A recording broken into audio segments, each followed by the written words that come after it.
Greetings, I'm St. Van Ayersdale, editor of TheReeler.com. Welcome back to ReelerTV from the 2007 Toronto International Film Festival. Today we have some very special guests, Phil Donahue, yes, that Phil Donahue, and Tomas Young, the respective co-director and subject of the new film Body of War, which is having its world premiere today, September 11th, 2007, at the festival. The film portrays Tomas Young's rehabilitation following a paralyzing Iraq war injury. Hey, wow. Here it is. That is massive. When I made the phone call on September 13th, it was because I saw the pictures of him standing on top of the pile saying that we were going to smoke the evildoers out that did this to us and we were going to find them in their caves. But if it weren't for this, I wouldn't have joined the Army, which means I wouldn't have gone home on Christmas leave to go to a bar to meet Bree. All that had to happen so I could fly 10,000 miles away to not shoot around because all I saw were women and children running away from gunfire before I took a bullet myself. Phil, I mean, you got 9 Emmys, a Peabody Award, decades in the business. Why documentary filmmaking now? Well, I met Tomas Young at Walter Reed Army Medical Center. You know, and I'm standing there next to this bed, and I walked out of the room, and I, you know, it all comes down on your head. He can't walk out of the room. And so I thought, well, I can't just pat this young man on the head and disappear. I think people should see this. And here we are, almost 3 years later. It's a very intensely personal project, I imagine, for you, and seeing yourself. I mean, what was your impression when you saw the film, and how did you react? I mean, at first I was a bit hesitant and uncomfortable with the, I guess, for lack of a better word, intrusiveness of the process. But I kind of got used to it and, you know, began to realize that the more we show only means the more people see. And we're not lying. We're telling, I wasn't waking up every morning trying to figure out ways to, you know, portray something falsely on camera. All we do is tell the truth, and I'm happy to put something out there that contradicts everything the administration wants to tell people about going off to war. But just as easily, you probably could have made an anti-Iraq war documentary film just documenting Tomas, correct? I mean, why intercut the C-SPAN, etc.? You know, if we just told the story of Tomas, first of all, that's not the movie he wanted. What you get is, oh lad, poor lad, how sad.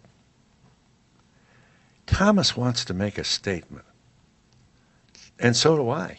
I mean, this is what was very fortunate about our meeting.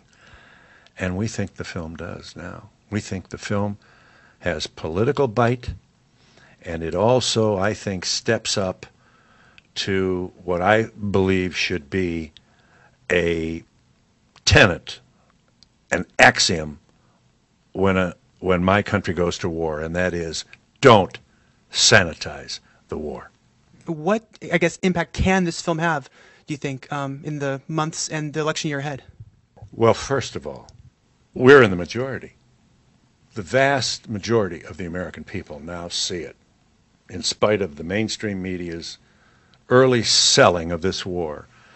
Millions of Americans have now, you know, sat up straight and said, oh my God, what are we doing here? We hope this film will add energy and maybe just put some wind to the back of this huge, growing, multi-million person assembly of people who want to bring the American troops home now. Granted, in the current state we live in, I've become a bit cynical to people even paying attention anymore. You know, I'm a bit worried that people are going to go, oh, another Iraq war movie. Great. But I think that if people explore the idea and see what we're trying to do, and present the truth should sting either a liberal or a conservative. It doesn't matter. Whoever, as a child, potentially going over to become paralyzed or worse, should be affected by this movie. So yeah, I have great hope that something good will come out of this. I hope, like I said, people will see, hey, there's a better way to pay for college, or B, we need to get these guys home now so that we can actually worry about homeland security. That's why we developed a brand new department, and we are not making that department stronger by emboldening the Iraqi people by attacking them for something they never did. All right, we are here with Karina Longworth from Spout Blog. How are you, Karina? Good. How are you, Stu? Wonderful. Just great. So tell us what you've seen. What's good out there? Okay, well, yesterday afternoon I saw the assassination of Jesse James by the coward Robert Ford. Finally, blew me away. This morning I saw Grant Gee's documentary about Joy Division, making it the second Joy Division movie I've seen at Toronto so far. And I also saw Nina Davenport's documentary Operation Filmmaker, which is actually the second documentary I've seen at Toronto so far about a young Iraqi sort of dealing with his own identity in relation to American popular culture. Sure. So it's a kind of a complex film. I've heard a lot of mixed things about it. Where do you kind of stand on, I guess, the philosophical happenings in the film?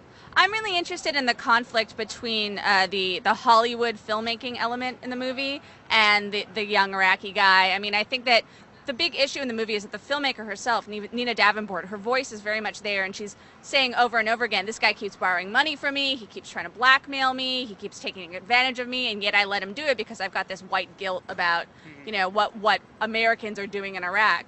And I kind of, you know, my sort of stance on it is that if I was that guy, I would keep on taking advantage of these people as far as I was able to, because his option is that or go back to Iraq and get killed.